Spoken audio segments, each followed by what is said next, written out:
those locations that felt so close to the spirit of the book. Yeah, that's fabulous. What were your choices in terms of what to build? Because obviously there's a huge visual effects component. There's all kinds of enhancements to the environment. I think beautifully blended.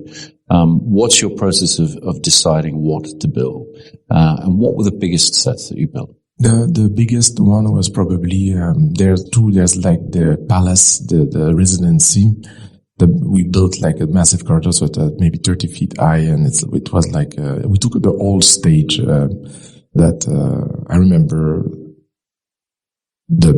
seeing the mouth of the producer when they saw the size of the sets. But we did also, the thing is that I did one compromise because of budget. I wanted to shoot the landing on the Atreides landing.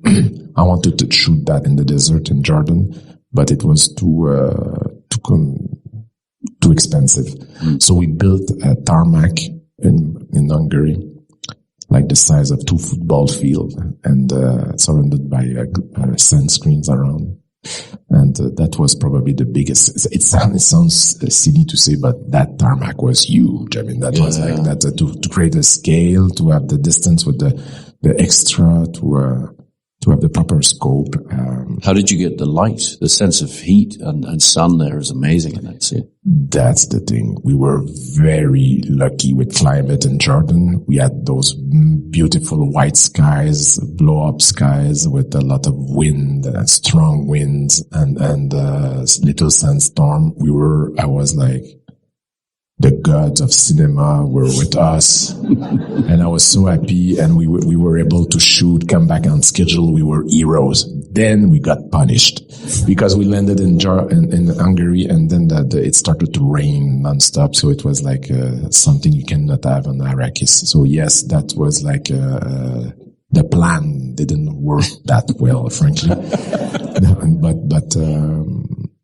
The good thing is that we shot some interiors in Budapest. We went to Jordan for several weeks. When we came back, the crew knew exactly the amount of sand required on costume and on the dust, and so everybody came back with that experience of the desert. So it allowed us to recreate with the special effects, the dust and waiting for the right skies. Yeah.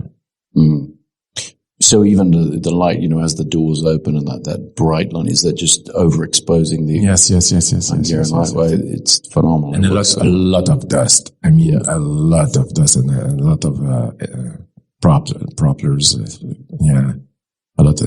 a lot of actors that didn't like dust. A lot of them. Yeah. Well, talk to us about the actors. Talk to us about casting. I have a quick question about it because it's an extraordinary cast with so many familiar faces doing something new and different. Did that create scheduling problems with the actors there the whole time? I mean, obviously Timothée Chalamet, who's phenomenal in the movie. I mean, he would have had to be there the whole time. But was it the usual sort of scheduling puzzle that had to be put together? I think my memory is good. It was as usual, but it was not nothing special there, I would say.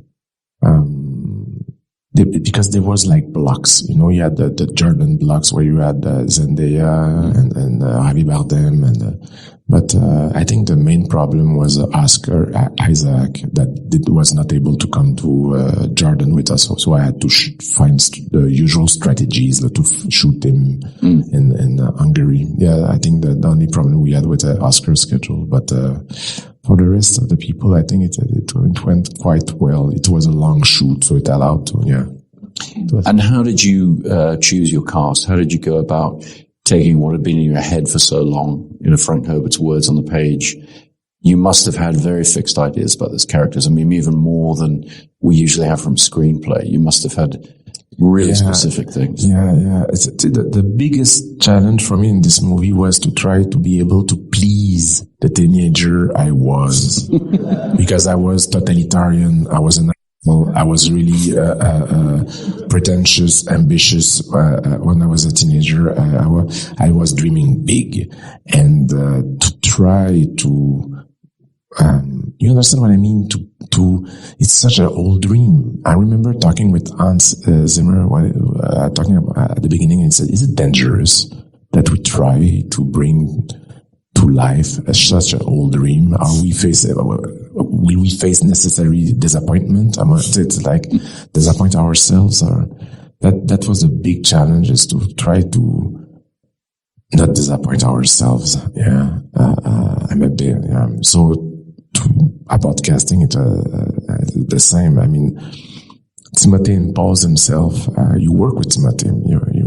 I did when he was a wee lad. Yeah. I think it still was the first film where he got to go on his own without his parents and be, a young man. And he was just absolutely lovely. And I assume he still is. But yes, he's extraordinary in the film. He was my only choice, honestly. I think he has a level of maturity, and again, he looked very young on camera, and that contrast it was perfect for Paul Atreides. Also, his features are very aristocratic, and he has, as you know, the charisma of a rock star. I mean, Timothée is incredible. The camera loves him so much, because I needed that the audience to believe that if ever, and I'm praying again the gods, if ever we do part 2, we need to believe that this guy will fool a whole planet and make them believe it's a messianic figure and bring them into a war. So he needs that charisma.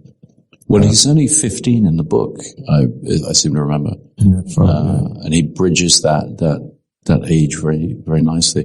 It's kind of unthinkable without Tim, I think. And the rest of the cast, as it fleshes out, it's one of these movies where the scale of the film is greatly enhanced by the scale of the cast, by these new faces coming in, and whether it's Jason Momoa or Josh Brolin or whatever, and it's a great ensemble. But thank you. The thing is, there's I had a list, and that list is pretty close to what you have on screen right now. There was some, of course, people that problem with the schedule. So there are some surprises for me. Some people that came on board that I wasn't thinking of. But frankly, no matter what people think about the film, I think that the description, when you read the book and you read the description of the character, we are pretty close to Frank Herbert's spirit. I think that it's a thing that I'm proud of, is the casting of this movie. Yeah. I love it. Yeah. So tell us about Baron Harkonnen. It's just about Stellan Skarsgård. I mean, it's an extraordinary look. I mean, what did that involve technically? I mean, was he? Yeah, I wanted to do as much as possible on camera, and when I asked Stellan, who was my first choice, I asked, I would love you to play the Baron, and he said, how do you want to do it? And I said, practically, I want to create a prosthetic suit, and he said, okay, I'm in, because he would have refused if I had done it virtually. He loved the idea to be able to portrait himself, to be, he didn't want to do something miniature. So we agree on that. Then that's why every morning, the 8 hours of makeup, he never complained. Oh my God. No, but 8 hours. Yeah, it was 8 hours to get in that suit. And the challenge was the shape. I didn't want the Baron to look like a fat baby or something, right, or a grotesque character. I wanted him to be frightening, to be muscular. So with my storyboard artist, we draw hundreds of shapes to come with that shape that will. And when it came for costume, my favorite costume of the Baron was when he was naked. I thought it was so powerful. So that's why the first scene, I rewrote the first scene to start with that steam bath, because I wanted to see him at least one time naked. I thought it was so beautiful.